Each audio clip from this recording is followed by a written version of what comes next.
저는 작년에 결혼해서 남편과 신혼을 즐기고 있는 새댁입니다.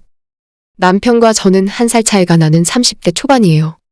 저희 부부 사이는 별 문제가 없는데 시어머니가 완전 조선시대 사람입니다. 결혼 전에는 세상 둘도 없는 착한 시어머니 코스프레를 하시더니 요즘엔 자꾸 나 때는 어땠다고 하시면서 저를 잡아먹지 못해 안달입니다. 저희는 요즘 유행하는 반반 결혼을 했어요. 남편이 1억 가져오고 저도 1억 가져왔습니다. 서로 시댁이랑 친정에서 얼마 보태줬는지는 굳이 이야기하지 않았어요. 저는 대학 졸업하고 짧게 어학연수도 다녀오고 하느라 취업한 지 얼마 되지 않아 아빠가 7천만 원 정도를 보태주셨습니다. 모자란 돈은 대출도 조금 받아서 20평대 아파트를 하나 사고 거기서 신혼생활을 시작했습니다. 결혼하고 신랑이랑 알콩달콩 재미있게 살며 신혼을 즐기고 있었어요. 저희는 맞벌이를 하고 있었고 둘 다 서로 힘든 회사 생활을 알기에 배려해주며 큰 문제 없이 지내고 있었습니다.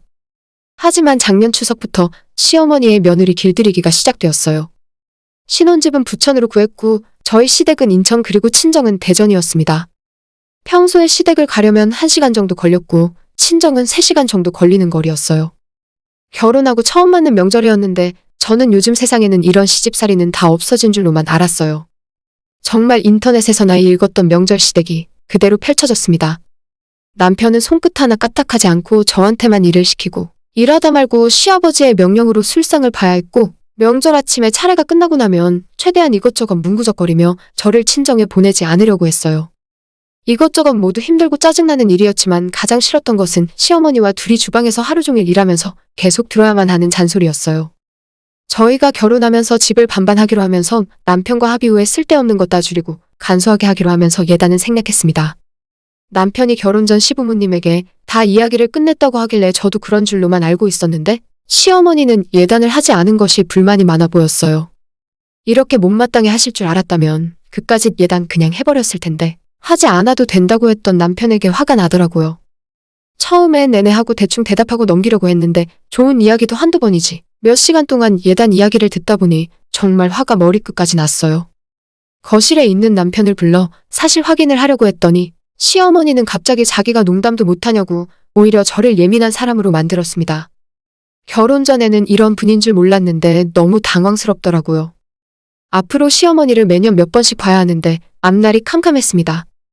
여러모로 짜증나는 추석이었지만 어떻게든 참아가며 지냈어요.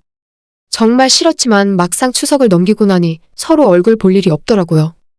평소에는 다행히 제게 연락을 안 하십니다. 할 말 있으면 남편을 통해서 했고 그마저도 거의 연락하는 일이 없으세요. 몇 달을 시댁에 대해서 잊어버리고 행복하게 지냈는데 얼마 전에 설날이 있었습니다. 저희 부모님은 연휴에 부산으로 여행을 가신다고 내려오지 말라 하셨어요. 꼼짝없이 시댁에 붙잡혀 있어야 하는구나 생각하니 아찔하더라고요. 평소에 전화 거의 안 하시는 시어머니인데 설날 전주에 제게 전화를 하셨습니다. 무슨 일인가 싶어 받아보니 제가 만두를 좋아한다는 것을 남편에게 전해 들었다고 이번 설에는 차례상 차리지 말고 식구끼리 만두나 많이 빚어 먹자고 하시더라고요. 저는 정말 어렸을 때부터 만두라면 사족을 못 쓰는 사람입니다. 시중에서 파는 만두도 좋아하지만 엄마가 직접 빚어주는 만두라면 삼시세끼 한 달 내내 그 만두만 먹고 살 수도 있을 정도였어요. 저 때문에 제가 결혼하기 전에는 귀찮지만 항상 설날엔 손만두를 빚어 먹었습니다. 어머니께서 이번 설에는 차례는 패스하고 만두나 빚자면서 본인이 재료 준비 다 해놓을 테니 일찍 올 필요 없고 설 전날 오후에나 내려오라 하시더라고요. 덕분에 집에서 푹 쉬고 늦은 시간에 시댁에 도착했더니 오늘은 피곤할 테니 일찍 자고 내일 아침부터 만두를 빚자고 하셨습니다. 그래서 도착하자마자 또 푹 잤어요.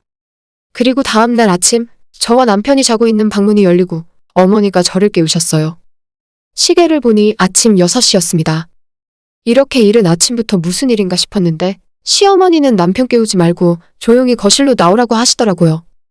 거실로 나가보니 정말 무슨 만두 전문점에서나 볼 정도의 양이 쌓여 있었습니다.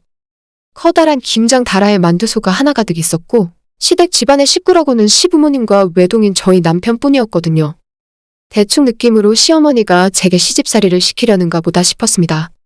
그래도 기왕 이렇게 된 거 만두 신나게 빚고 집에 다 싸가야겠다는 생각으로 내가 먹을 거니까 기쁜 마음으로 하자고 열심히 만두를 빚었어요. 몇 시간째 만두를 만들고 있다 보니 허리도 끊어질 것 같이 아파오고 속에서는 슬슬 화가 치밀어 오르더라고요. 해도 끝이 안 보이는데 시어머니는 한두 개 빚다 말고 자꾸 이리저리 볼 일이 있다면서 왔다 갔다 하기만 하셨습니다.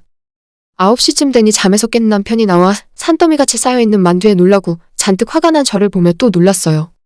자기도 도와준다고 팔을 걷어붙이고 왔는데 시어머니께서 남편 보고 너가 뭘 할 줄 아냐면서 저리 가서 TV나 보고 있으라고 하는 통에 만두의 거의 대부분을 제가 다 만들었어요. 6시부터 시작한 만두 빚기는 10시가 다 되어서야 끝이 났고 정리하고 만둣국 끓이고 하다 보니 10시 반이 지나서야 아침을 먹을 수 있었습니다. 새벽부터 일어나 일을 하다 보니 정말 배도 고프고 성질도 예민해져 있었어요. 만둣국과 침만두를 하며 밥상을 차리고 식구들이 다들 밥상에 둘러앉아 이제 숟가락을 들고 한 입 하려고 했는데 시어머니가 침만두를 한 통 꺼내 접시에 담으시고는 옆집 할머니 가져다 주라고 하셨어요. 남편이 밥 먹을 때는 다 같이 밥 먹고 나서 나중에 가져다 주던지 하라고 했지만 시어머니는 방금 전에서 따뜻할 때 가져다 드려야 한다면서 앉아있는 제게 만두 접시를 내밀었습니다. 그전까지는 최대한 화를 참고 이 악물고 버티고 있었는데 밥도 못 먹게 괴롭히니까 이성의 끈이 끊어지는 것이 느껴졌습니다. 옆에서 남편이 뭐라고 하는데 귀에 들리지도 않았고 그대로 제 만둣국 그릇을 들고 냄비에 다 부어버리고는 찬장을 뒤져 큰 나갯나통을 찾아 제가 빚어놓은 만두들을 통에 담기 시작했습니다. 그때까지도 상황 파악이 되지 않아서 시부모님과 남편은 제가 하는 행동을 지켜보고만 있었고 큰 통에 만두를 꽉꽉 채워 넣은 저는 시어머니에게 어머니, 저는 같이 밥 먹는 식구가 아닌 것 같으니 제 만두는 저희 집에 가져가서 먹을게요. 라고 이야기하고 통을 들고 현관문 밖으로 나왔어요. 욕이라도 먹을 줄 알았는데 제 돌발 행동에 당황을 하셨던 건지 아무런 말씀이 없으시더라고요. 남편이 따라올 줄 알고 주차장에서 조금 기다렸는데 내려오지 않더라고요. 결국 제가 운전을 해서 저희 집으로 와버렸어요. 화가 나는 건 둘째치고 배가 너무 고파서 찜기에 물을 올리고 만두를 찌고 있었어요. 그때 현관문이 열리면서 남편이 들어와서는 왜 자기 안 데리고 갔냐면서 택시비 날렸다고 투덜거리더라고요. 자기 엄마한테 한 소리 하고 오는 길이라고 제가 잘못한 거 없으니 아무 걱정하지 말라고 했습니다. 시부모님들이 화가 많이 났을까 걱정되어 물어봤더니 시아버지는 제가 나간 뒤로 시어머니를 많이 혼내셨고 시어머니는 제게 화가 나긴 나셨는데 버릇없이 나간 것 때문에 화가 난 게 아니라 만두를 제가 너무 많이 가져가서 화가 나셨대요.